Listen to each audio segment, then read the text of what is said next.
똑똑 살아있습니까?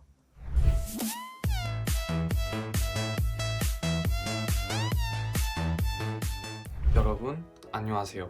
IT테크 유튜버 티노입니다. 오늘은 LG 벨벳 실사용 후기를 한번 해볼 건데요. 벨벳이 출시 전부터 우여곡절이 많았던 것 같은데 그래도 리뷰로 한번 살펴보도록 하겠습니다. 먼저 디자인을 살펴보면 첫인상은 매우 크고 길다라는 느낌이 들어왔었는데 제 아이폰 XS랑 비교해봐도 벨벳 쪽이 세로로 긴 모습을 볼 수가 있어요. 제가 쓰고 있는 색상은 오로라 화이트인데 색상 하나는 LG가 이번에 매우 잘 뽑은 것 같습니다. 화이트이긴 하지만 빛에 따라 색상이 오묘하게 나타나는데 이 점은 매우 좋아요. 이번에 LG가 거의 처음으로 후면 앞면에 곡류를 넣으면서 완벽하고 부드러운 그립감을 제공한다고 하면서 이러한 디자인을 3D 아크 디자인이라고 하는데 저는 아이폰을 쓰는 입장에서 그립감은 양옆이 날카로워서 신용카드를 잡는 그런 느낌이 나서 저는 그저 그랬는데 지금은 완벽하게 적응이 돼서 그립감은 괜찮은 것 같아요. 디자인은 언박싱 때도 봤기 때문에 간단하게만 보고 여러분이 좋아하는 카메라로 한번 넘어가 봅시다. 카메라의 하드웨어 사양은 f1.8 값 48메가픽셀의 메인 렌즈와 f2.2 값의 8메가픽셀의 광각 렌즈 그리고 f2.4 값의 5메가픽셀의 심도 렌즈가 들어간 트리플 렌즈로 구성되는데 카메라 자체는 요즘 트렌드에 잘 맞죠. 그런데 가장 중요한 OIS가 빠졌어요. 이 얘기는 나중에 하고 주간 사진을 보면 요즘 워낙 상향 평준화가 되어 있어서 매우 좋습니다. 다이나믹 레인지도 괜찮고 디테일도 매우 좋아요. HDR 처리는 상위권 수준이긴 한데 다만 화이트 스팟이 날아가는 현상이 자주 있긴 있었어요. 예를 들어 구름 부분이나 햇빛이 강하게 노출된 부분이 특히 그러합니다. 그리고 LG 벨벳은 트리플 렌즈이기 때문에 심도와 광각을 지원하는데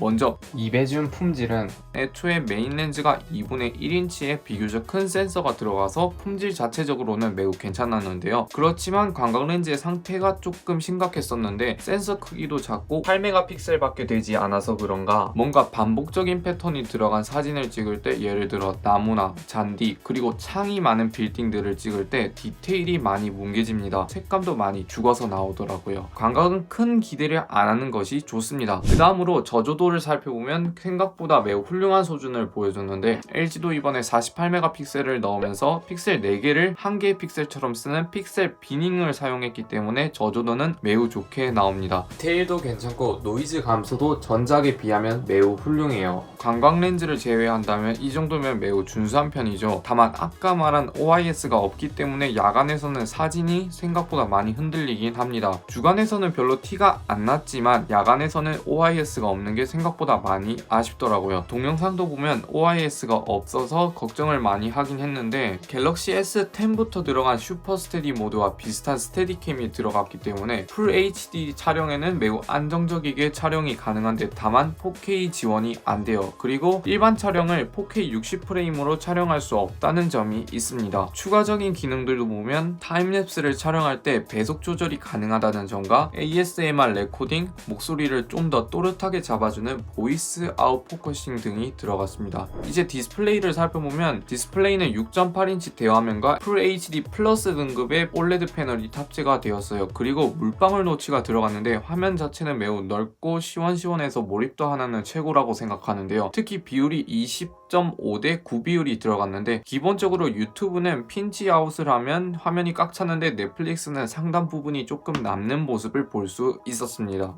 내장 스피커도 살펴보면 제가 생각하기에는 음량이 전작에 비해 가장 비약적으로 성장하지 않았나 생각하는데요. 전작 스피커는 플래그십인가를 의심하게 하는 수준을 보여줬지만 이번에는 스테레오 스피커가 들어가고 상단 수화부 부분이 전작에 비해 매우 커지면서 소리는 괜찮을 수준을 보여줬습니다. 베이스는 거의 없다시피 하지만 그래도 음이 찢어지는 현상은 매우 개선이 되었고 이 정도 스피커는 LG에서 나온 내장 스피커 중에 가장 좋게 나왔다고 생각합니다.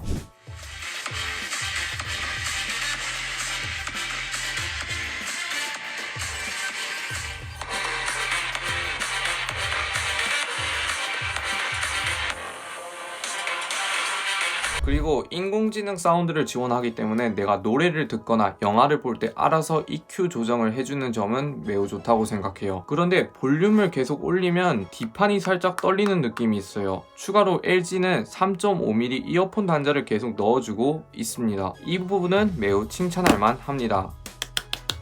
그런데 LG의 자랑인 하이파이 커드 덱이 빠졌어요. 이어폰을 좋아하시는 분들은 매우 아쉬운 부분인데 요즘 추세가 지하철에만 봐도 무선을 많이 쓰는 추세이기도 하고 저도 요즘 유선을 잘 안 써서 그런가 그렇게 타격이 있지는 않았던 것 같습니다. 이제 휴대폰 하면 빠질 수 없는 성능을 한번 살펴볼 건데요.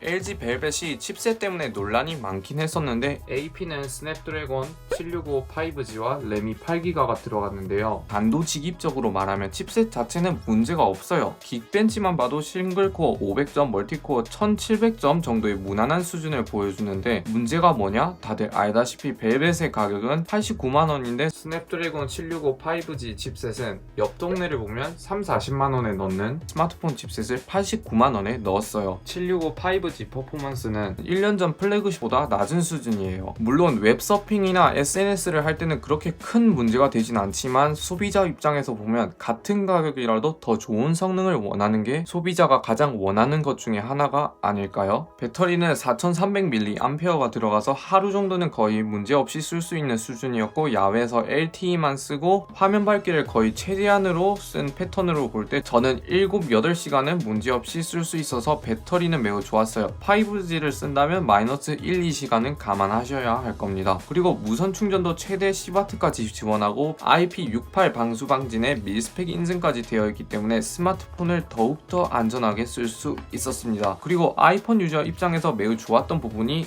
LG페이가 매우 편해요. 이거는 부럽습니다. 그리고 LG 벨벳은 별매이긴 하지만 듀얼 스크린을 지원하고 스타일러스 펜을 지원합니다. 이렇게 LG 벨벳 실사용 리뷰를 한번 해봤는데 가격만 빼고 본다면 OIS가 없는 거 말고는 저는 전반적으로 만족은 했었습니다. 디자인도 올해 나온 스마트폰 중에 가장 잘 나왔고 화면도 시원시원하고 LG페이 되고 오래가는 배터리 기본적인 기능들은 괜찮게 나왔지만 유일하게 아쉬웠던 점은 OIS의 부재와 보급형 칩셋이 가장 걸리기 했는데 하반기 출시 스마트폰에는 이 둘만 잘 개선해준다면 그래도 인기 있는 스마트폰이 되지 않을까라는 생각이 드는 스마트폰이었습니다. 오늘도 영상 시청해주셔서 감사하고요. 영상 마음에 드셨다면 구독, 좋아요 한 번씩 눌러주시면 감사드립니다. 그리고 제 인스타그램 팔로우 해주시면 매우 감사드려요. 안녕히 계세요.